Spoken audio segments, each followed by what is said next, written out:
यह डिक्टेशन आपको achievers classes की तरफ से दी जा रही है। आपकी डिक्टेशन अगले 3 सेकंड में शुरू होगी। 3, 2, 1 स्टार्ट। महोदय, मैं यहाँ यह भी कहना चाहूँगा कि स्थिरता का अर्थ गलती से जड़ता नहीं समझ लिया जाना चाहिए। सुधारों के मूल में यह बात समझनी होती है कि परिवर्तन आवश्यक है।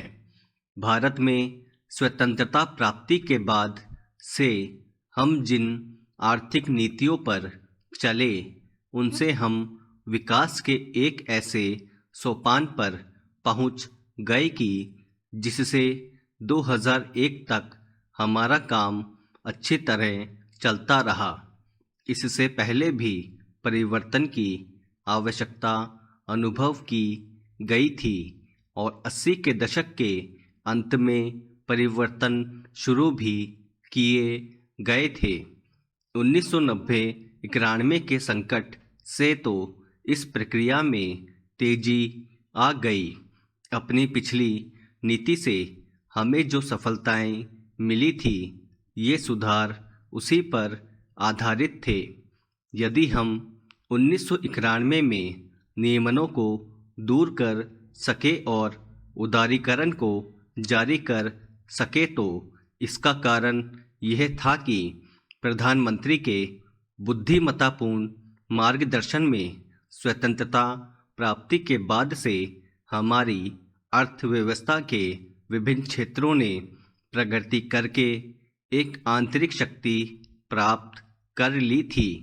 उनका घोषणा पत्र पार्टी का 1991 का घोषणा पत्र इस बात का स्पष्ट और बिल्कुल सही द्योतक है कि क्या आने वाला है। कृषि में अपनी प्रगति के फलस्वरूप हम आत्मनिर्भर हो गए थे। हमारे उद्योग इतने मजबूत बन गए थे कि बाहर के विदेशी संपर्क को वे झेल सकें। प्रतियोगिता के क्षेत्र में भी और सहयोग के क्षेत्र में भी हमारी नीति में एक निरंतरता बनी रही है, जिसके परिणाम स्वरूप हमें अपने सुधारों के लिए आधार मिला है। जो नई आवश्यकताएं आ रही थी और जो वास्तविकताएं सामने दिख पड़ रही थी, ये सुधार उन्हें देखते हुए किए गए थे। मुझे यह कहने में कोई संकोच नहीं कि भविष्य में भी हमारे सुधारों का सिलसिला इस बात पर निर्भर करेगा कि हमारे सामने कैसी घरेलू ज़रूरतें आ रही हैं। पैरा, जैसे जैसे हम इन सुधारों पर चलते जाएंगे तो जहाँ कहीं उनकी कमियां नज़र आएंगी, उन्हें दूर करने की चेष्टा की जाएगी। मैं सुधारों को बेहतर बनाने के लिए दिए गए सभी सुझावों का स्वागत करूंगा, चाहे वे आप सबसे मिले, चाहे मेरे साथी राजनीतिक नेताओं से, चाहे व्यवसाय विशेषज्ञों से मिले, चाहे जनता से। और यह सब हमारी सुधारों की नीति के अनुरूप होगा और वास्तव में तो यह उस नीति को मजबूत बनाएगा। कभी उस नीति को परिशुद्ध करने पर जोर देकर और कभी उसमें मानव हित पर ध्यान देकर। और ये दोनों पहले दिन से ही हमारी नीति का एक भाग थे। इस संबंध में मैं हाल में उस वाद विवाद की चर्चा करना चाहूँगा जिसमें सुधारों की आलोचना की गई है। यह कहा गया है कि नई नीतियों से जनता के अपेक्षाकृत गरीब वर्गों को कोई लाभ नहीं हुआ। कॉलेज के दिनों में मैंने भी इस बात का अनुभव किया है कि दिन में एक बार खाना मिलने का क्या अर्थ होता है। इसलिए गरीबों के बारे में मेरी चिंता सचमुच वास्तविक है। पैरा, महोदय, स्वतंत्रता प्राप्ति के बाद के सभी दशकों में सरकार ने गरीबी से जूझने की चेष्टा की है। इस समस्या पर अब तक काबू ने पा सकने का एक महत्वपूर्ण कारण यह है कि हम वृद्धि और प्रगति की उस दर को प्राप्त नहीं कर सके जो पर्याप्त ऊंची हो। इस वृद्धि और प्रगति के जो लाभ पहुँचे हैं उनसे समस्या हल नहीं हुई।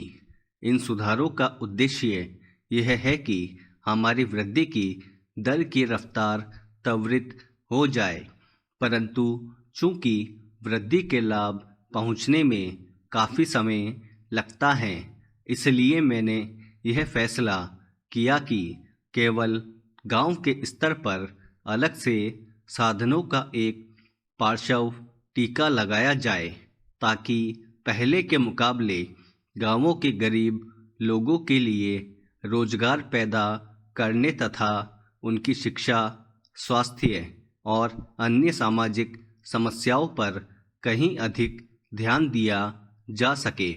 इसे बाईपास मॉडल कहा जाने लगा है, जो गांवों में गरीबी के एक महत्वपूर्ण कारण पर ध्यान देता है, अर्थात वर्ष भर गांव में पूर्ण रोजगार का अभाव, जिसके फलस्वरूप रोजगार ढूंढने के लिए गांव वाले गांव छोड़कर शहरों की ओर जाने को विवश होते हैं। पैरा विश्व भर में आमतौर पर सुधारों के साथ मुद्रास्फीति आती है।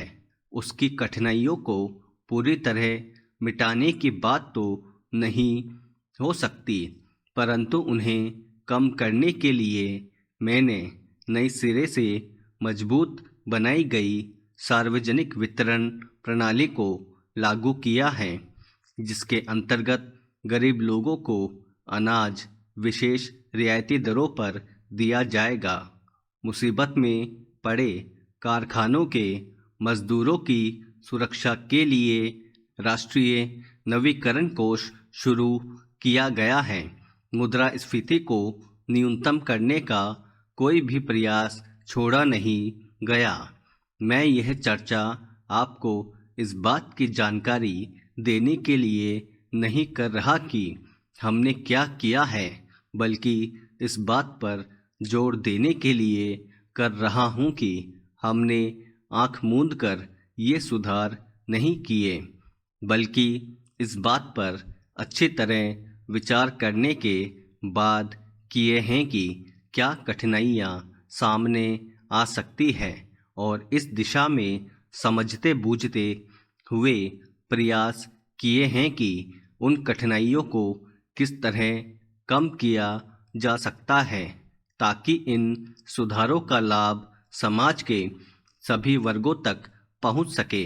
पैरा अंततः इन सुधारों की कसौटी यह होगी कि ये लाभ सभी तरफ पहुँचे हैं या नहीं। जब तक इन सुधारों का लाभ व्यापक रूप से न पहुँचे, मैंने जनता के उन वर्गों के हितों के लिए विशेष योजनाएं बनाई हैं जिन तक ये लाभ पहुँचने में समय लगता है। मेरे लिए वृद्धि की दर के आंकड़ों का कोई मतलब नहीं। मैंने तो शुरू से मानव हितों पर ध्यान दिया है और इसी दिशा में हमने अपने प्रयास आगे बढ़ाए हैं।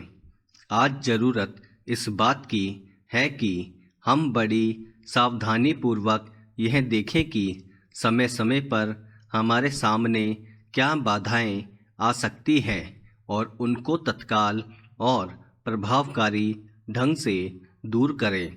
स्टॉप। दोस्तों, अगर आप चैनल पर नए हैं तो चैनल को सब्सक्राइब करना ना भूलें और बेल आइकन पर क्लिक करें। Thank you.